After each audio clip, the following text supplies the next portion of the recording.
"You've always been so unambitious, Scarlett," my dad said, his voice cutting through the chatter at the dinner table. "Not everyone is cut out for the big leagues, and that's fine. But leave the real work to people like your brother." I set my fork down carefully, my hands trembling under the table. "And yet, somehow, except for you, Dad, my unambitious self is the only other person at this table with a track record of success," I said evenly, meeting his eyes. My brother smirked, the same infuriating, dismissive grin I'd seen my entire life. "My name is Scarlett Greer. I'm 32 now, but when all of this began, I was just the overlooked middle child in a family where success was measured by flash and status. My dad, Richard Greer, built one of the most successful real estate empires in Chicago. My older brother, Benjamin, was his golden boy, the heir apparent to the business despite his carelessness. My younger sister, Olivia, was the family darling, more interested in brunch and brand deals than anything resembling responsibility. And then there was me, quiet, dependable, and, according to my family, forgettable. The rest of the dinner passed in a blur of chatter I wasn't part of. Benjamin boasted about some new property deal he'd supposedly closed, though I'd overheard whispers at the last company event that it was riddled with issues. My dad beamed at him, asking pointed questions to keep the spotlight on his son. Olivia chimed in here and there, sprinkling in anecdotes about her latest social escapades. Meanwhile, I sat quietly, pushing food around my plate, wondering why I still subjected myself to these dinners. When I was younger, I used to try to keep up, to impress them. I graduated near the top of my class and took on every internship I could find, thinking if I worked hard enough, they'd finally see me. But no matter what I did, it was never enough. "You're too quiet," my dad would say. "You don't have the killer instinct for this business." It didn't matter that I outperformed my peers, or that I had ideas to bring the company forward. They'd already made up their minds about me. The tipping point came a few years ago, not that my family noticed. I'd been sitting in one of the company's weekly strategy meetings, a formality where my dad and Benjamin made all the decisions while the rest of us watched. That day, I had a proposal, a detailed plan to turn a struggling property into a profitable residential complex. I'd spent weeks researching, running the numbers, and crafting a pitch I thought even my dad couldn't ignore. When it was finally my turn to speak, I barely got 2 sentences in before Benjamin interrupted. "That location's a lost cause," he said dismissively. "We've already sunk too much into it. Let's move on." "I've actually found a way," I started, but my dad cut me off with a wave of his hand. "If Benjamin says it's not worth it, then it's not worth it. Next item." I remember sitting there, my face burning, my carefully crafted plan forgotten as they moved on like I wasn't even in the room. That night, I made a decision. If they didn't want to listen to me in their company, I'd build my own. I didn't quit the family company outright. That would have drawn too much attention. Instead, I started small, working on my own projects quietly in the background. A rundown duplex on the outskirts of town became my first investment. It was all I could afford with the little I'd saved, but I saw the potential no one else did. I spent weekends painting walls, replacing fixtures, and learning the ins and outs of property management. When I sold it a year later, the profit was modest, but it was mine, and that was just the beginning. Over the next few years, I scouted undervalued properties across Chicago, partnering with Sophia Tran, a savvy real estate investor I'd met through a mutual friend. Sophia was everything I needed in a business partner: smart, experienced, and just as determined to prove people wrong. Together, we built something remarkable, one property at a time. By the time I was 30, my portfolio was thriving. What started as a side hustle had grown into a legitimate business, with properties spanning residential complexes, boutique office spaces, and even a few prime retail locations. Sophia and I ran everything under a company name no one in my family would recognize, Tran and Partners. I wasn't just building wealth, I was building a reputation. Quietly, steadily, I had become one of my father's fiercest competitors. The irony? My family had no idea. While they were busy managing their sprawling, mismanaged empire, I was buying up properties they'd written off as unprofitable and turning them into successes. Each deal felt like a private victory, a small step toward proving to myself that I was more than the shadow they'd cast me in. One evening, as I sat poring over financial reports, Sophia walked in holding 2 cups of coffee. "You've been at it all day," she said, placing 1 cup in front of me. "Take a break, Scarlett. Even machines need to recharge." I smiled, taking a sip. "I can't help it. Every time I see how well the numbers are trending, I think about the next move. There's this office building near the Loop I've been eyeing." Sophia raised an eyebrow as she settled into the chair across from me. "Let me guess. It's undervalued, ignored by every major player, but you've already figured out how to turn it into a gold mine?" "Pretty much," I admitted with a grin. "It's exactly the kind of property my dad and Benjamin would laugh off, which makes it perfect." Sophia leaned forward, resting her elbows on the desk. "Speaking of them, don't you think it's only a matter of time before they figure out who's behind Tran and Partners?" "Maybe," I said, shrugging. "But by the time they do, it won't matter. We're not just surviving, we're thriving. And besides," I hesitated, swirling the coffee in my cup. "Part of me doesn't even care if they find out anymore. They've already dismissed me my whole life. I've learned to live without their approval." Sophia tilted her head, studying me. "You're not doing this for their approval, Scarlett. You're doing it for you. And if they ever do figure it out, well, let's just say I wouldn't mind being a fly on the wall when that happens." I chuckled, feeling the weight of her words settle over me. "You're right," I said. "I'm doing this for me. And whether they find out or not, it doesn't change the fact that we've built something incredible." Sophia raised her coffee cup in a mock toast. "To building something incredible." I clinked my cup against hers, a renewed sense of determination burning in my chest. To building something incredible. At every family gathering, my dad and Benjamin never missed an opportunity to remind me of my so-called uselessness. "Scarlett, when's the last time you even stepped foot in the office?" my dad would sneer, shaking his head as if my very presence was an insult. "You know, for someone with shares in the company, you sure do a great job of making yourself invisible."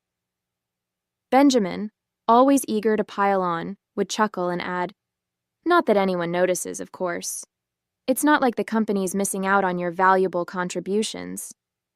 They thought they were clever, mocking me for stepping back, unaware of the real reason I'd distanced myself. I had stopped going to the office regularly the moment I started working with Sophia.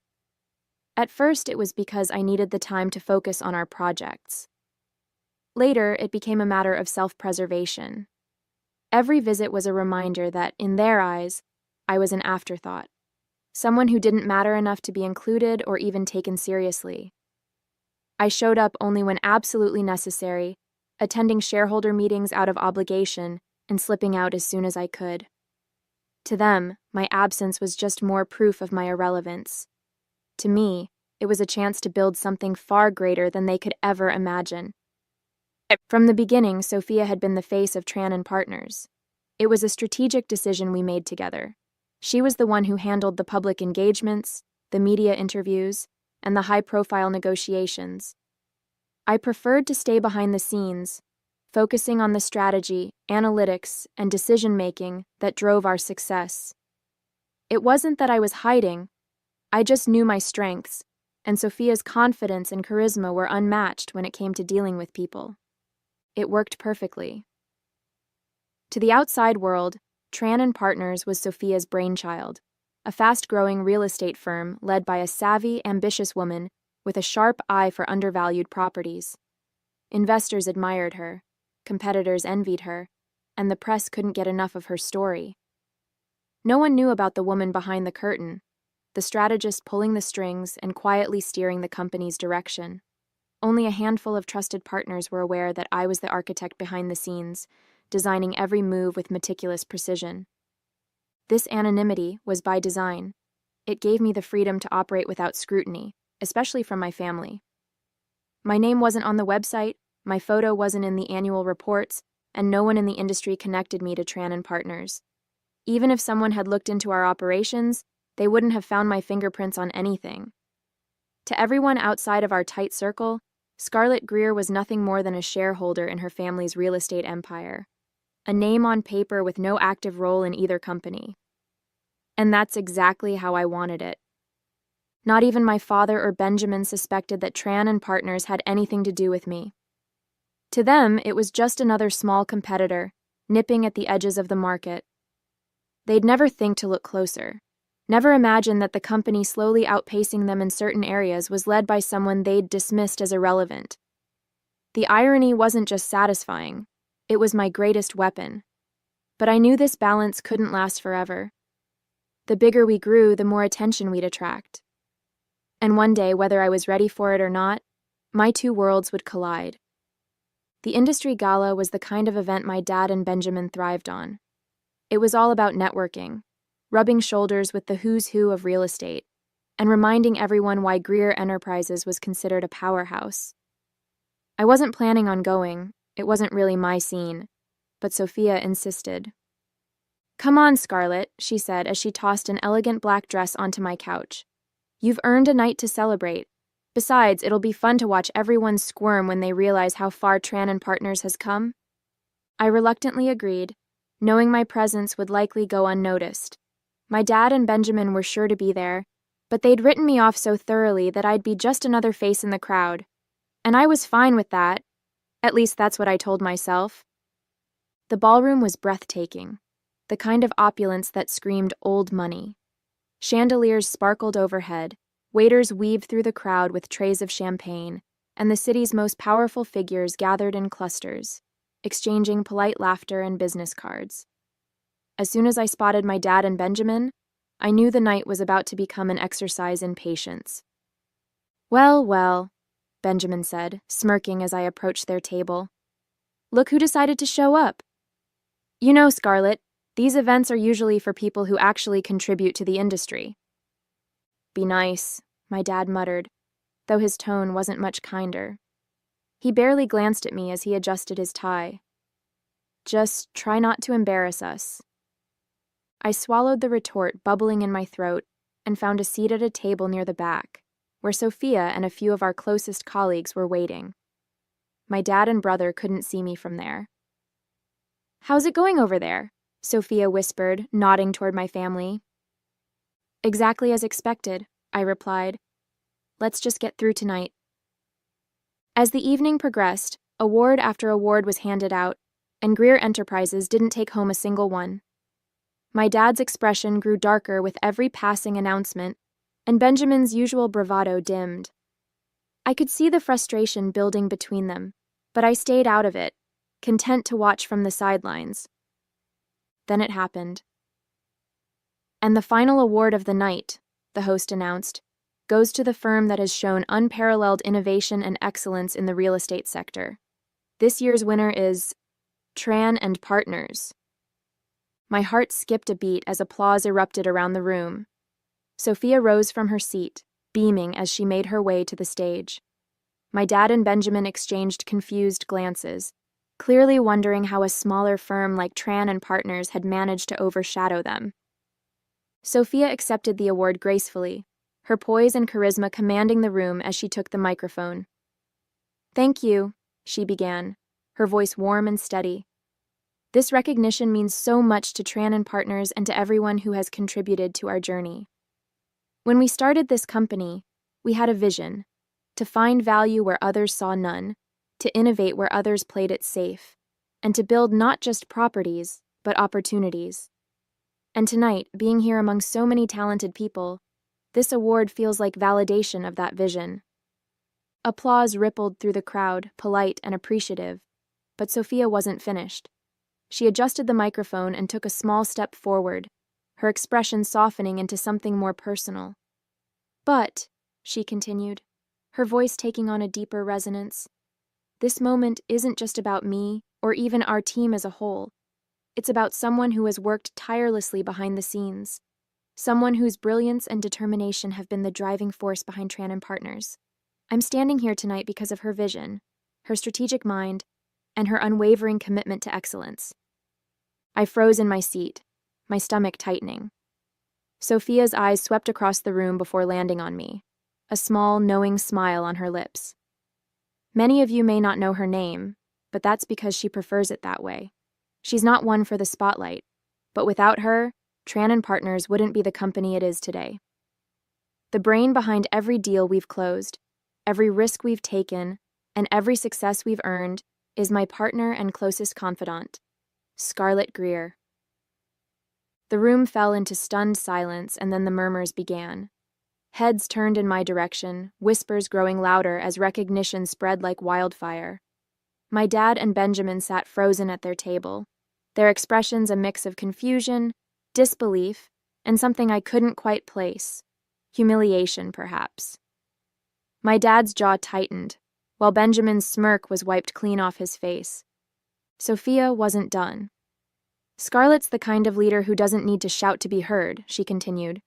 She lets her work speak for itself. She's the one who sees possibilities where others see failure, who takes risks others are too afraid to take, and who fights for what she believes in, no matter how many doubters she faces.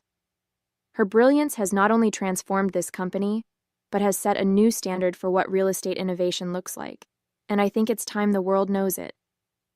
Her words hit me like a wave, each one breaking down the walls I'd built to protect myself from the doubt and dismissal I'd endured for years. The murmurs in the room grew louder, but so did the applause. My colleagues at the Tran & Partners table were on their feet, clapping and cheering. Sophia turned toward me, her hand outstretched. Scarlett, come join me. This moment is yours as much as it is mine. For a moment I couldn't move.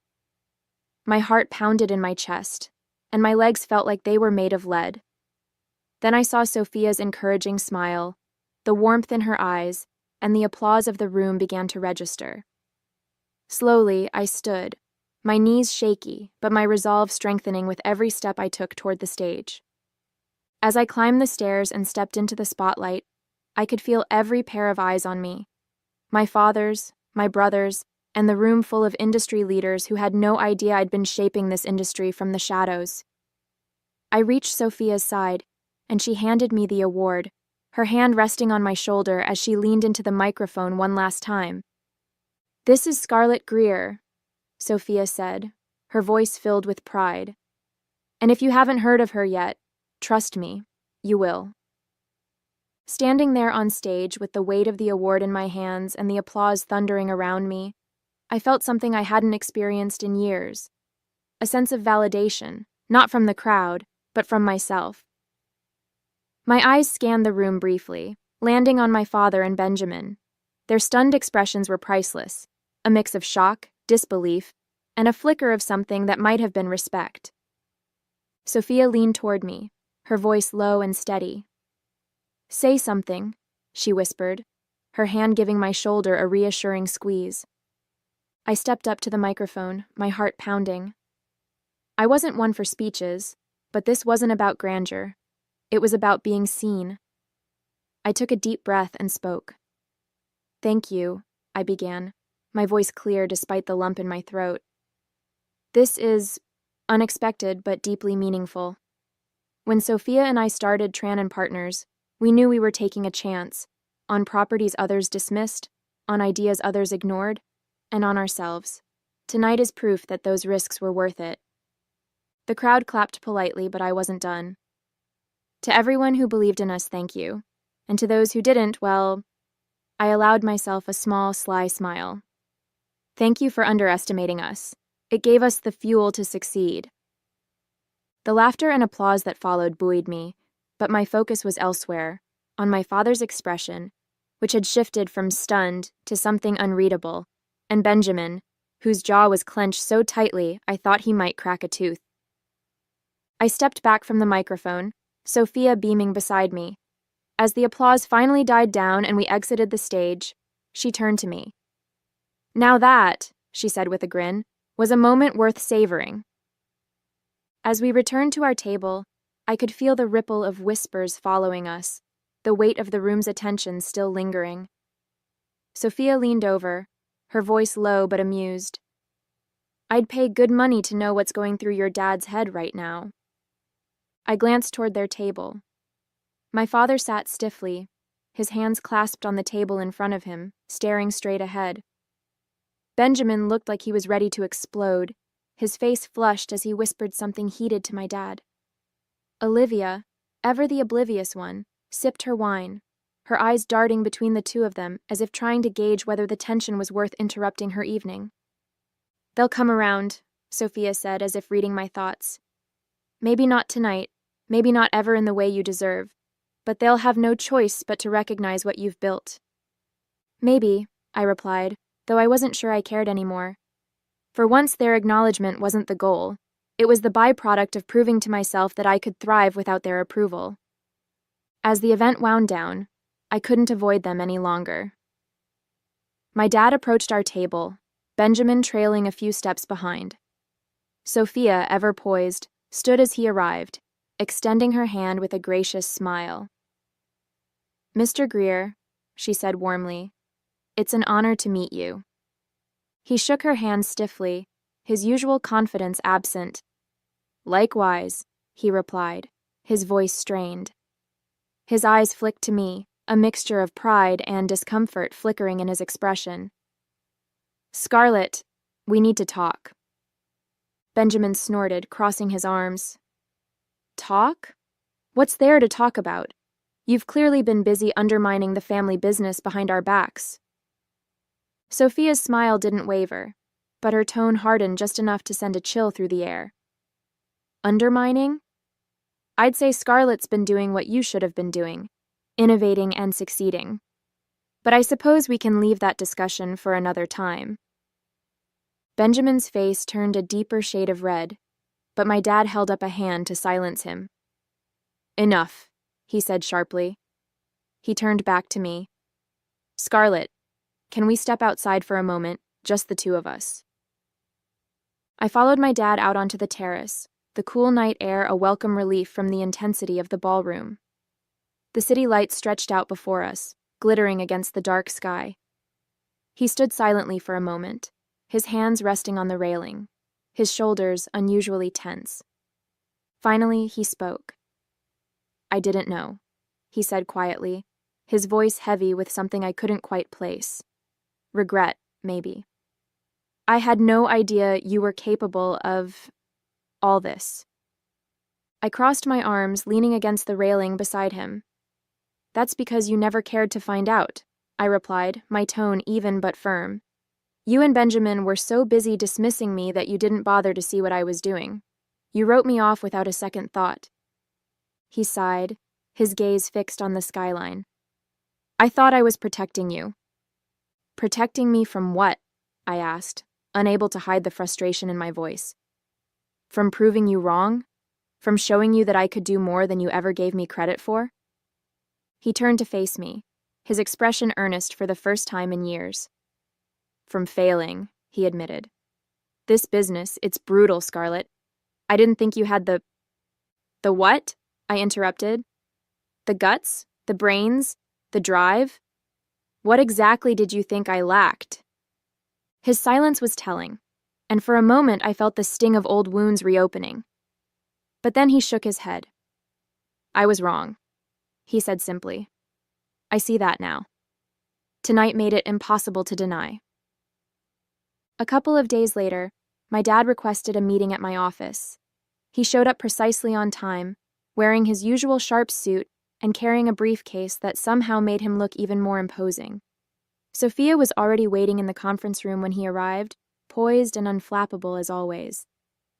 I joined them, feeling a mix of curiosity and inevitability about whatever he was about to propose. He wasted no time getting to the point.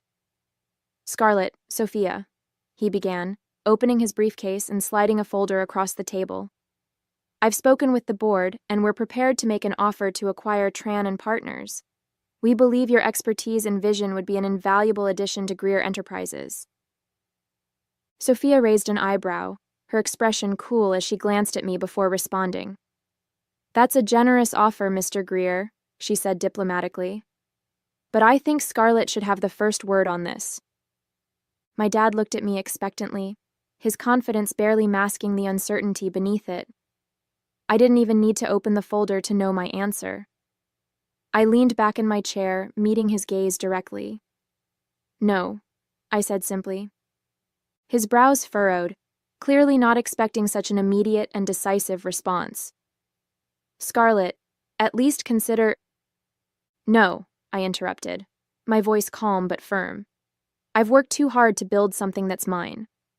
I'm not going to give that up to go back to a company where I spent years being overlooked and dismissed. I'm free now, Dad, and I'm staying that way. The silence that followed was heavy, but I didn't regret my words. Sophia smiled faintly, a silent show of support, while my dad sat back, looking as though he didn't quite know what to do with himself. For once, he couldn't argue. He couldn't deny my success, and he couldn't buy my respect. Finally, he nodded, closing the folder and standing up. I underestimated you, Scarlett, he said, his voice quieter than I'd ever heard it. I won't make that mistake again. As he left the room, I felt a weight lift off my shoulders. I didn't need his validation anymore. I had built my own path, my own success, and I was finally free to walk it without looking back.